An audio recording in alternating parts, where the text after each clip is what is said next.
Aliens begged for help, then Deathworlders answered. War was something written in old records, not something the living generations truly understood. That peace was gone. High Chancellor Surith stood inside the Grand Signal Chamber, staring at the floating map of their territory. Entire systems blinked red. One by one, the lights went dark as enemy forces moved forward without mercy. Defense fleets had failed. Fortresses that once looked unbreakable had fallen in hours. The enemy did not negotiate. They did not retreat. They advanced like a storm that could not be reasoned with. Surith folded his long hands behind his back. His people were not warriors. They had built alliances, not armies. Now those alliances were silent. "Any response?" he asked quietly. The signal master lowered her head. "No, Chancellor, the core worlds declined. The Technate has sealed its borders. The Aurelian houses, they say the risk is too high." Surith closed his eyes. He had expected this answer, yet it still hurt. The Valerians had helped all of them in the past. Aid, knowledge, shelter. When times were good, friendship was easy. Now, when the galaxy burned, everyone looked away. "Send the signal again," Surith said. The chamber stirred with uneasy movement. Some advisors exchanged nervous looks. "Chancellor," one of them said carefully, "we have already broadcast to every known friendly power." Surith opened his eyes. "Then expand the range." The signal master hesitated. "You mean the unaligned sectors?" "Yes," Surith replied, "all of them." Another advisor stepped forward, his voice low. "That includes them." The room fell silent. Everyone knew who he meant, humans. They came from a death world, an unstable planet filled with storms, predators, and constant danger. Reports said humans evolved under pressure that would crush most species. They were resilient, stubborn, and frighteningly adaptable. They were also unpredictable. Most galactic powers avoided human space. Some traded carefully. Others spread stories, whispers of brutal wars, relentless soldiers, and ships built to survive conditions no sane species would face. Surith understood the fear, but fear did not stop fleets. Fear did not save cities. "We are past the point of choosing comfort," Surith said. "Send it." The signal master took a slow breath and expanded the broadcast. The distress call leapt across the stars, bouncing through old relays, abandoned beacons, and forgotten listening posts. It carried only truth. "This is the Valerian Union. We are under attack. Our defenses have failed. Our people face extinction. We ask for help. Any who can hear, please respond." The message repeated again and again, growing weaker as it traveled farther from known space. Then silence. Hours passed. Then days. Enemy fleets closed in. Refugee ships fled where they could. Entire worlds prepared for the end. Surith watched the map as another system went dark. "Any response?" he asked again, though his voice already knew the answer. The signal master shook her head. No one was coming. Far away on the edge of human space, an old listening station drifted quietly near a cold gas giant. It was not important anymore. Newer arrays did the real work. This one remained only because dismantling it cost more than leaving it alone. Inside, a single human officer sat on duty. Lieutenant Mara Hayes sipped recycled coffee and stared at flickering screens. Most of her shift was silence and routine noise, cosmic background, broken signals, echoes of ancient transmissions. Then one signal cut through the static. Her screen flashed yellow. Mara straightened. "That's odd." She adjusted the filters. The signal sharpened. Words formed. Her expression changed as she listened. "This is the Valerian Union. We are under attack." Mara's fingers moved fast, recording everything. The signal was weak, desperate, and old, already days delayed by distance. But it was real. She replayed it twice, then opened a priority channel. "Command," she said, her voice serious. "This is listening post Theta 7. I have a confirmed distress call from an alien alliance. Multiple systems under assault. Request immediate review." There was a pause. Then the reply came, calm but alert. "Send the data." Mara transmitted the signal. She leaned back slowly. She had heard stories about alien wars, but this was different. This was not politics. This was survival. She whispered to herself, "Someone out there is dying." On Earth, the message reached the United Human Council within hours. The chamber was filled with representatives from across the planet. Military leaders stood beside diplomats. Scientists watched quietly from the back. The recording played in the center of the room. Silence followed. Finally, Admiral Jonathan Reed spoke. "They sent that call to everyone," a diplomat frowned, "and no one answered." "Correct," Reed said. Another council member crossed her arms. "Why us? They know what we are." They don't care anymore, Reed replied. They are out of options. Murmurs spread across the room. One voice rose above the rest. This could be a trap. Or a test, another added. The galaxy fears us. Maybe they want to see how we act. Reed shook his head. Listen to the signal. There is no deception there. Only fear, a civilian representative stood. If we go, we risk confirming every rumor they believe about humans. Reed met her gaze. If we don't go, we confirm something worse. The room grew quiet. Human history was filled with hard choices. Isolation had kept them safe before, but humanity had also learned what happened when help came too late. After a long moment, the council chair spoke. What is your recommendation, Admiral? Reed did not hesitate. Send a task force, limited, fast, and ready to leave if needed. Without invitation? Someone asked. They invited everyone, Reed replied. We just happen to be the ones listening. The chair nodded slowly. Approved. The decision was made. Deep in a hidden shipyard beyond the moon, engines ignited. Human warships were not elegant. They were thick, armored, and built to endure punishment. Their hulls bore marks of previous battles, repaired but never erased. Crews moved with calm focus. No cheers, no speeches. This was not glory. This was duty. Captain Elias Crow stood on the bridge of the lead ship HSS Resolute. He watched as stars stretched into lines. Destination locked, the navigator said. Estimated arrival? Crow asked. Fast, came the reply. Very fast, Crow nodded. Good. Someone out there has waited long enough. The fleet jumped into the void. Back in Valerian space, sensors screamed. A junior officer rushed into the chamber. Chancellor, unknown vessels detected. Surith turned sharply. Enemy? No, the officer said, confused. Their signatures don't match anything we know. The map shifted. New icons appeared, few in number, moving at impossible speed. Hope and fear twisted together in the chamber. Surith stared at the symbols. Who are they? He whispered. No one answered. But deep in his heart, he already suspected the truth. The Valerian Union's remaining fleets scrambled to intercept the unknown ships. Entire worlds had already fallen, leaving smoldering cities and shattered defenses. The alien leaders braced themselves, expecting a new enemy, something even worse than the one that had brought them to their knees. But what appeared before their eyes was unlike anything in recorded history. The human fleet was strange, almost frightening in its silence. Ships moved like predators rather than soldiers, sleek but heavily armored. Their hulls were scarred, showing battles fought on worlds no Valerian had ever imagined. Despite the damage, the vessels radiated control and purpose. Admiral Surith's eyes widened as he stared at the approaching force. They survived everything, he whispered. Yes, Chancellor, a junior officer replied. These ships are not just fast, they are alive with discipline. I've never seen anything like this. The first human vessels dropped out of hyperspace close enough for sensors to scan.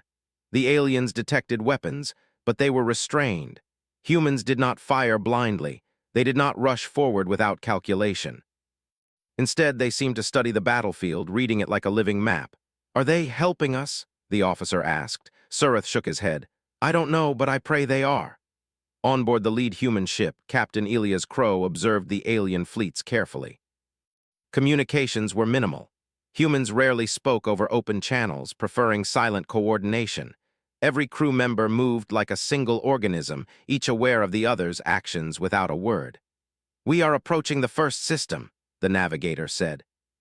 Enemy forces are concentrated around the primary colony. Crow nodded. Prepare rescue teams, non-lethal containment only. We are here to help, not to conquer. The human fleet did not hesitate. Pods carrying medics, engineers, and combat units dropped into orbit. From space, the human presence seemed overwhelming, ships larger than anything the Valerians had ever built, yet designed for efficiency rather than spectacle. The aliens watched from their broken command posts. At first, fear gripped them. They had expected monsters. Instead, they saw humans acting with control, precision, and courage. One of the alien fleet captains whispered to his crew, "Are these soldiers?" "More than soldiers," his co-pilot said softly. "They are monsters built to survive everything." On the ground, humans deployed rapidly. Alien colonies, scarred by bombardments, were filled with terrified civilians. Buildings had collapsed, fires burned in streets where families had run. Yet humans moved calmly, saving those they could reach. They carried injured aliens, stabilizing them with advanced medical devices, then organizing evacuation to safe zones. The aliens watched in astonishment. These creatures were not elegant. They were not noble in the way Valerians thought of themselves. But their results were unmatched. They acted without hesitation, without complaint, and with unshakable focus. During one evacuation, a group of enemy drones attacked. The aliens froze, fearing catastrophe. Humans reacted instantly. Small squads moved in perfect synchronization, neutralizing the threat.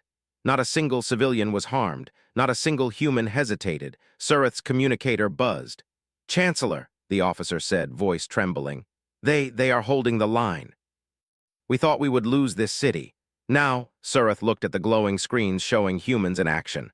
"Now," he said slowly, "hope has returned." Despite their assistance, humans did not seek gratitude. They moved from system to system, never loitering, never asking for anything in return. Alien leaders tried to communicate, but the humans were minimal in speech. Every action seemed to convey more than words could. Lieutenant Mara Hayes, observing from her command ship, noticed alien sensors tracking them closely. She spoke over the secure channel. "They are afraid of us. They expect the worst." "Good," Crow replied. "Let them think we are terrifying, but let them see mercy as well." "Fear alone does not save worlds." Her voice softened. "It's strange, they fear us, yet they need us." Crow nodded. "That is what makes this mission delicate. We cannot destroy their faith in themselves. We can only help it survive." Back on a Valerian colony under attack, civilians gathered in shelters, listening to the distant sounds of battle. Explosions shook the ground. Enemy ships tore through the skies. Many had given up hope. Then came the humans. They appeared without warning. Shadows fell over enemy units. Machines that had terrorized the Valerians suddenly faltered.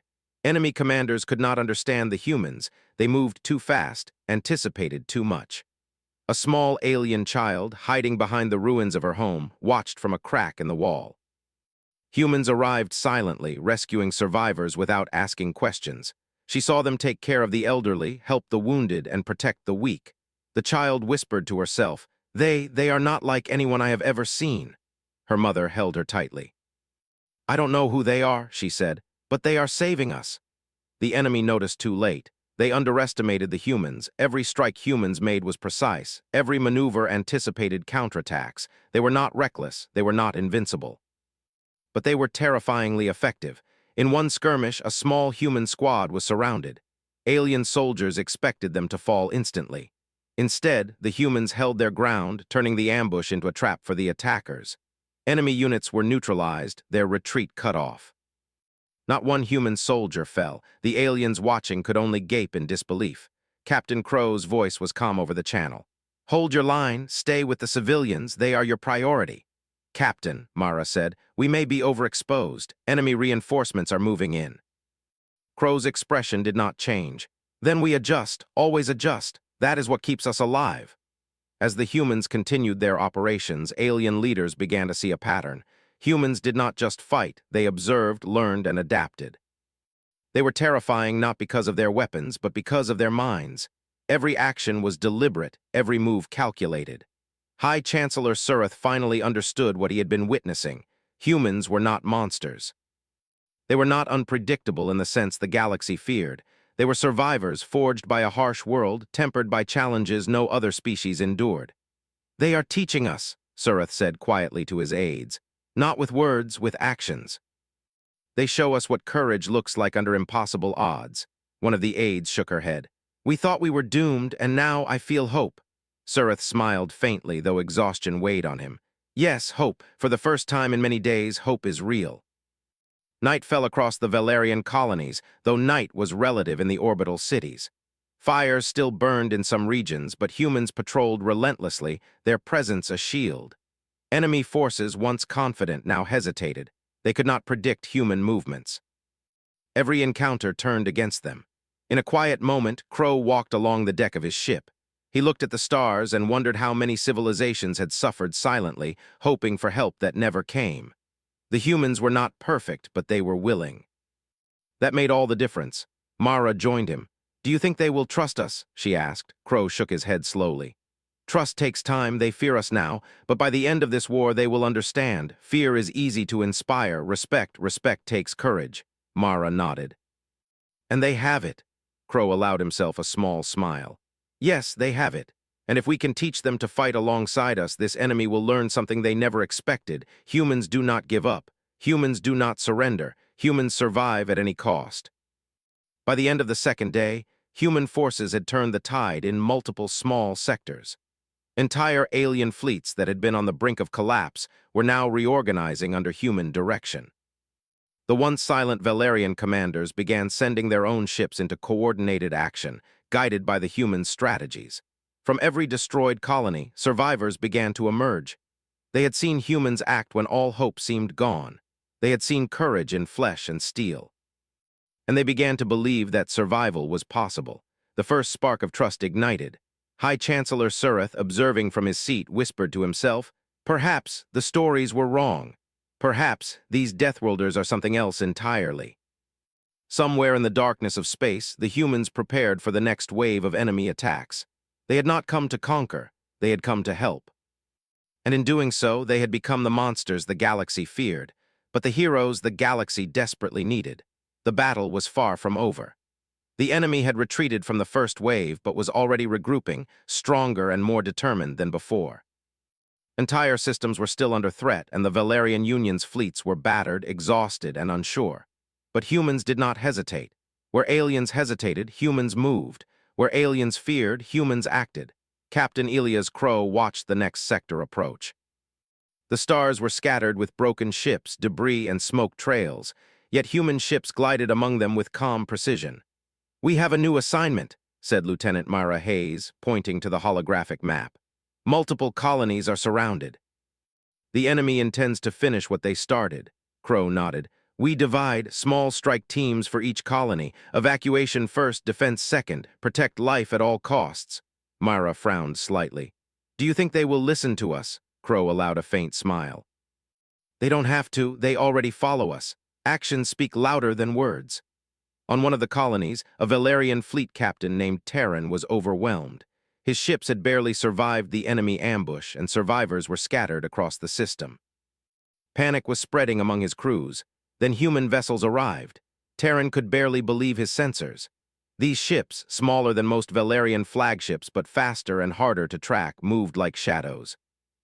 Pods dropped rapidly, carrying teams trained for any situation, medics, engineers, and soldiers. Humans coordinated without speaking over open channels, anticipating each other's movements. "Stand down," Terran whispered to his own crews. "Follow their lead." Humans landed on the ground, moving through ruined streets and buildings. Explosions shook the ground, but they pressed forward. Alien soldiers watched, astonished, as humans rescued civilians, repaired infrastructure, and neutralized enemy units with unerring precision.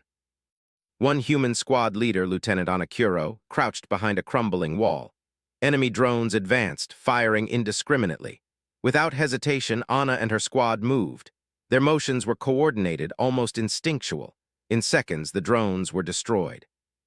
Not a single human was hurt. The aliens witnessing it gasped. How do they survive like that?" whispered one Valerian officer. "They fight like their home is a war zone," another replied. "Perhaps it is." Humans did not explain much. They observed, adapted, and acted. When alien soldiers asked questions, the answers were often simple. "We trained for this," one human said. "We expect the unexpected. That's all you need to survive." Surith, watching from the Valerian command ship, frowned thoughtfully. "Their endurance, it is more than physical. They do not break under pressure. They do not hesitate when the risk is highest." "Chancellor," his aide said, "they are teaching us through example." Surith nodded. "Yes, and the galaxy has never seen anything like it." The enemy noticed too. They had underestimated humans. Every encounter was a learning experience. Humans adapted faster than anyone could predict. When the enemy tried to trap them, humans used the trap against them. When they were outnumbered, they used strategy and terrain to balance the odds. In the orbital sector of Trolley's IV, a small human team faced what should have been a certain defeat. Enemy ships surrounded them on all sides. Valerian commanders had already assumed loss. Captain Crow's voice came through secure channels. "Hold your positions, use the environment, do not expose civilians, move as one." The human units did exactly that. Ships split into small squadrons, drawing the enemy into a false advance. Ground teams used abandoned buildings for cover, ambushing attackers with precision strikes. Within hours, what seemed impossible became reality. The enemy had retreated, leaving Trolley's IV under alien control once more. Valerian leaders stared at the screens, disbelief written across every face. "They survived and turned the battle," one officer murmured. Humans also taught another lesson: courage is contagious. Alien soldiers, inspired by the humans' unshakable confidence, began to fight with new determination. Where panic had ruled, strategy and discipline took root. Small Valerian teams began following human orders without hesitation, even when those orders led them into dangerous situations. Surith realized something profound. "They do not just fight," he said to himself. "They survive, and they teach others to survive." At night, in quiet moments aboard the HSS Resolute, Captain Crow spoke with Lieutenant Mara Hayes. "We can't do this forever," he said. "We can guide, protect, and fight, but they have to believe in themselves too." Mara nodded. "They are learning, slowly, but they are learning. Our presence changes more than the battlefield. It changes their minds." Crow gazed at the stars. "Yes, and once they understand, nothing can stop them. Not war, not fear, not the odds stacked against them. That is what makes them formidable." In one city, a Valerian child watched the humans in action. Buildings had collapsed around her, and she clutched her injured brother tightly. Human medics arrived, swiftly lifting her brother into a pod with healing technology. She followed silently, too scared to speak. "Stay close," said a human medic softly. "You are safe now." She watched as humans moved among the ruins, guiding civilians to safety, defending them from the enemy, and repairing broken infrastructure. She could not understand their species, but she understood one thing clearly: humans would never abandon her. For the first time in her life, she felt hope. The enemy's morale began to crack. Where once they had moved with confidence, now they hesitated. Humans had shown them that numbers alone were not enough. Precision, endurance, and fearless adaptability could overcome even the strongest force. Captain Crow's team continued pushing forward. Each engagement, each rescue reinforced the message: humans do not retreat. Humans do not surrender, and they protect those who cannot protect themselves. Lieutenant Mara Hayes reflected on the alien soldiers she had worked alongside. "They fear us," she said quietly, "but they also follow us because they have no other choice." Crow's voice was calm, almost serene. "Fear is easy. Respect is earned. We show them both." High Chancellor Surith watched as humans coordinated the largest Valerian fleet in decades. Ships that had been broken, battered, and scattered now moved with discipline and precision, following human strategies without hesitation. "They are teaching us the value of resilience," Surith said to his aide. "Not with words, but with every action." "They are survivors of the highest order," the aide nodded, "and they inspire hope where none existed." "Yes," Surith replied softly, "hope is something we forgot how to feel." By the end of the third day, humans had stabilized several key systems. Enemy forces had retreated from critical positions. Entire alien fleets that had been on the verge of collapse now reorganized under human guidance. Captain Crow stood on the bridge, watching alien ships move as if they had always been his own. "They are learning," he said quietly, "not because we tell them, but because they see what survives. What survives on a death world can survive anything." Lieutenant Mara Hayes smiled faintly. "And maybe one day they will teach others in turn." Crow nodded. "Yes. That is the point. Survival is contagious. Courage is contagious. Humanity is contagious." The stars beyond the viewport stretched into endless possibilities. For the first time in centuries, aliens who had almost lost everything felt something they had long thought impossible: hope. The humans did not boast, did not linger. They moved forward, facing every challenge, saving every life they could, and showing the galaxy a lesson it would never forget. Survival is not about fear, technology, or numbers.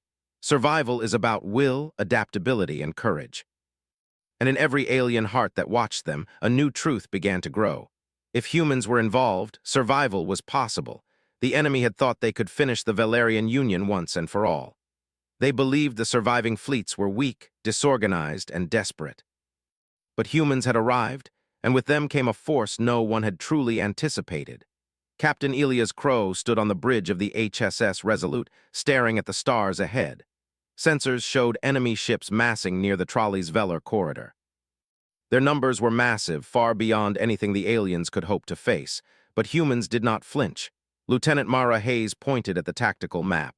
"Captain, the enemy is overconfident. They are leaving gaps in their formation. We can exploit this." Crow's gaze hardened. "Prepare strike teams. We hit where they least expect it. Move fast, act precise, and protect every civilian and allied ship. This is the moment we change everything." The Valerian commanders watched from their command stations as humans prepared. They had seen courage and skill in action before, but this was different. Humans were not simply defending, they were planning a counterattack on an unimaginable scale. High Chancellor Surith whispered to himself, They are showing us how to fight, not just survive." Ships in the human fleet split into groups. Some units targeted enemy supply lines, others focused on defensive points to protect fleeing civilians. Every movement was coordinated, every maneuver calculated. The humans seemed to anticipate the enemy's thinking before they acted. In space, the enemy fleet advanced confidently, expecting an easy victory. But humans had already laid a trap. When the enemy crossed the invisible lines drawn by Crow and his officers, strike teams ambushed them from multiple directions. Torpedoes, pulse cannons, and boarding parties hit precise targets. Enemy ships could not respond quickly enough. Valerian officers could not believe what they saw. Entire squadrons that had been defeated days before now moved with confidence, guided by humans. In a single day, the balance of power began to shift. On the ground, humans led coordinated evacuations while simultaneously engaging enemy units. Alien soldiers, who had been hesitant and fearful for weeks, followed human commands without question. Lieutenant Anna Kuro crouched in a ruined alleyway with her team. Enemy troops were advancing to take a captured colony. Anna's voice was calm. "Hold this line, protect the civilians, watch my signal."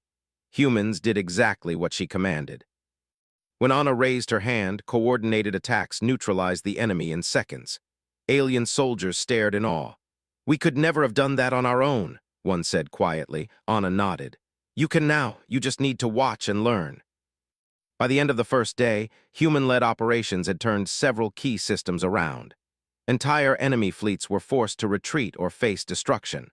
The Valerians, who had been on the verge of despair, now believed victory was possible. Admiral Surith convened his remaining officers. The mood had changed. Where there was fear, now there was determination. Where there was doubt, now there was trust. "Humans do not simply fight," Surith said. "They plan, adapt, and endure, and they teach us to do the same. If we follow them, we can turn this war around." A junior officer spoke up. "Chancellor, their approach is unlike anything we've faced. They fight differently. They do not rely on numbers. They do not rely on overwhelming power. They rely on will." Surith nodded. "Yes. And that is something no enemy can calculate." The enemy noticed the shift. Their confident strikes were failing. Small units that had been advancing easily were now ambushed. Larger forces found themselves split and isolated. They had underestimated humans, believing them weak and disorganized, but humans were neither. Captain Crow watched the battle unfold through his bridge screens. "They think they know us," he said. "They do not. Humans do not give up. Humans adapt. Humans survive." Lieutenant Mara Hayes added, "They are learning to fear us in a different way now." Crow nodded. "Good, let them realize it, but we fight to save lives, not to terrify. Precision and mercy, that is the human way." Throughout the next few days, human-led operations continued. Alien fleets learned new tactics. Ground forces gained confidence. Even civilians began to participate in simple support roles, inspired by the humans around them. In one decisive strike, humans led a combined fleet of Valerians and allied species against a massive enemy stronghold orbiting a vital colony. Enemy ships surrounded the station, assuming their position was unassailable. Humans, however, found weaknesses in the formation that no one else had noticed. Captain Crow gave the order. "Focus on supply ships first, protect the civilians, draw the main fleet into the trap." The maneuver worked perfectly. Enemy capital ships moved to intercept, only to find themselves surrounded by precise human fire. Within hours, the supposedly secure stronghold fell, and enemy forces were in full retreat. Valerian officers could hardly believe their eyes. They had lost hope, but humans had restored it and shown them a new way to fight. On the ground, the same pattern repeated. A small colony had been under siege for weeks. Alien soldiers were exhausted, their morale at rock bottom. Then human squads arrived. Lieutenant Anakuro coordinated an evacuation while simultaneously engaging the enemy. Alien soldiers watched as humans turned a hopeless situation into a controlled victory. Civilians were saved, the enemy was routed, and the colony was stabilized. One Valerian captain whispered, "We could never have done this. Never." Anna smiled faintly. You just need to watch and learn." And indeed, they were learning. The alien forces, once desperate and disorganized, were now moving with coordination, discipline, and courage inspired by the humans around them. The enemy's confidence shattered completely.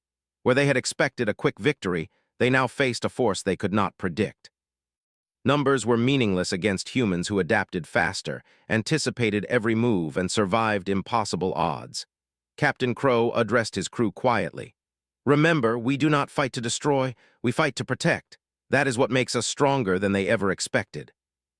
Mara Hayes nodded, "And it inspires everyone around us, even the aliens." Crow's eyes scanned the starfield. "Yes, they are learning resilience, they are learning courage, and one day they will be able to stand on their own." By the fifth day, entire enemy fleets had been pushed back. Key sectors previously lost were now stabilized. Civilians who had fled were returning. Alien forces were coordinating as if they had always known how, guided by human strategy and example. High Chancellor Surith finally allowed himself a rare smile. "They are teaching us more than survival. They are teaching us to fight with courage, to endure, and to hope. If this continues, we may yet survive and thrive." A junior officer added, "We always feared Deathworlders. But now we may need them more than any other species." Surith nodded, eyes distant. "Yes, they are the key to turning this war. They are the lesson the galaxy did not know it needed." Humans did not linger for praise or recognition. After each victory, they moved forward, saving civilians, coordinating fleets, and preparing for the next challenge. Alien soldiers who had once been paralyzed by fear now fought with new confidence. Civilians no longer ran at the sound of explosions. Even leaders who had lost hope began to believe. In every system humans touched, the same pattern repeated. Fear was replaced with courage, chaos with order, and despair with hope. Captain Crow stood on the bridge of the HSS Resolute, gazing at the stars. "The enemy thought they could end this quickly," he said. "They were wrong. Humans endure, humans adapt, humans survive, and anyone who fights alongside them will survive too." Lieutenant Myra Hayes smiled softly. "And when the galaxy sees this, the story of humans will be different." Crow nodded. "Yes, let the galaxy learn it, let the enemy remember it. Humanity has arrived, and we do not leave the helpless behind." The battle lines had shifted. The enemy, once confident and ruthless, now moved cautiously. Every attack was met with precision and adaptation. Human-led strategy had changed the war entirely. Valerian commanders, once filled with despair, now saw a future. A future in which their people survived, in which their colonies could thrive again. And they knew the reason: humans. The feared Deathworlders had become their saviors and their teachers. The turning of the war was complete. And the galaxy would never forget the lesson humans had taught, that courage, intelligence, and endurance could overcome even the darkest of odds. The final battle had begun. The enemy had concentrated their remaining fleets near the Valerian core worlds, hoping to crush the Alliance once and for all.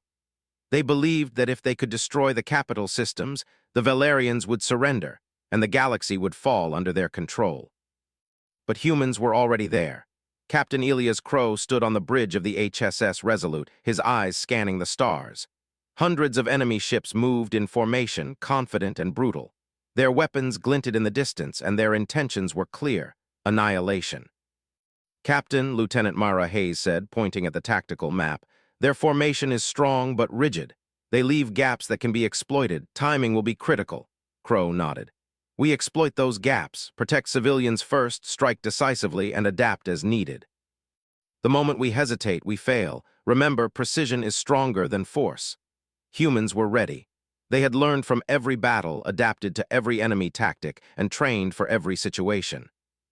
The alien forces around them now moved with confidence, following human strategies without question. High Chancellor Surith observed from his flagship. He had once believed humanity was too dangerous to trust. Now he realized they were the only hope. Every movement humans made inspired courage. Every plan humans executed gave strength to those who had almost lost hope.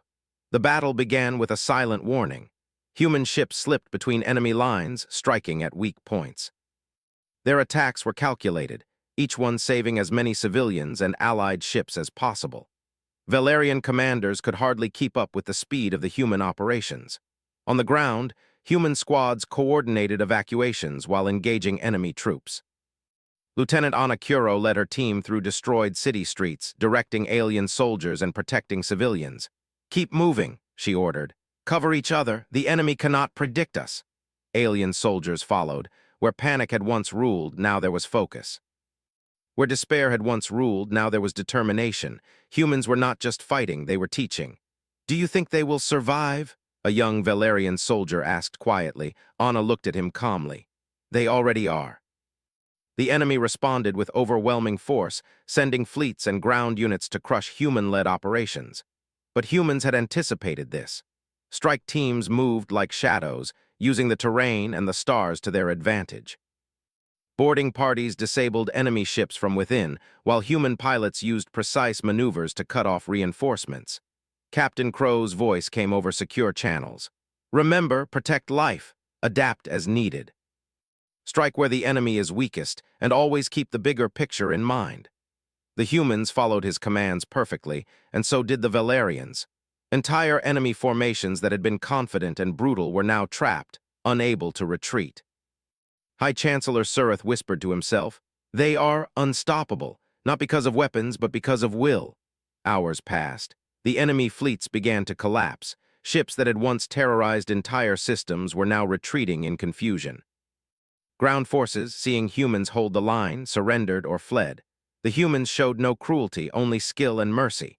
Civilians were rescued, prisoners treated with care, and collapsed cities stabilized where possible. Valerian officers could hardly believe what they saw. Entire fleets were now following human-led strategies. Soldiers who had once been afraid were now confident. Civilians who had run from battle now returned to help in minor ways, inspired by the humans around them. One young Valerian child, hiding in the rubble, watched human medics pull his family to safety. His eyes widened. They are not like anyone I have ever seen," he whispered. "SHH," his mother said. "They are saving us." The child nodded, understanding something deep without words. Humans were not just fighters, they were protectors. By the second day of the final battle, the enemy was broken. Their fleets scattered. Their ground units were isolated. Their leadership was in disarray. Every attack humans had made was precise, calculated, and merciful. Every human action had turned fear into courage, weakness into strength.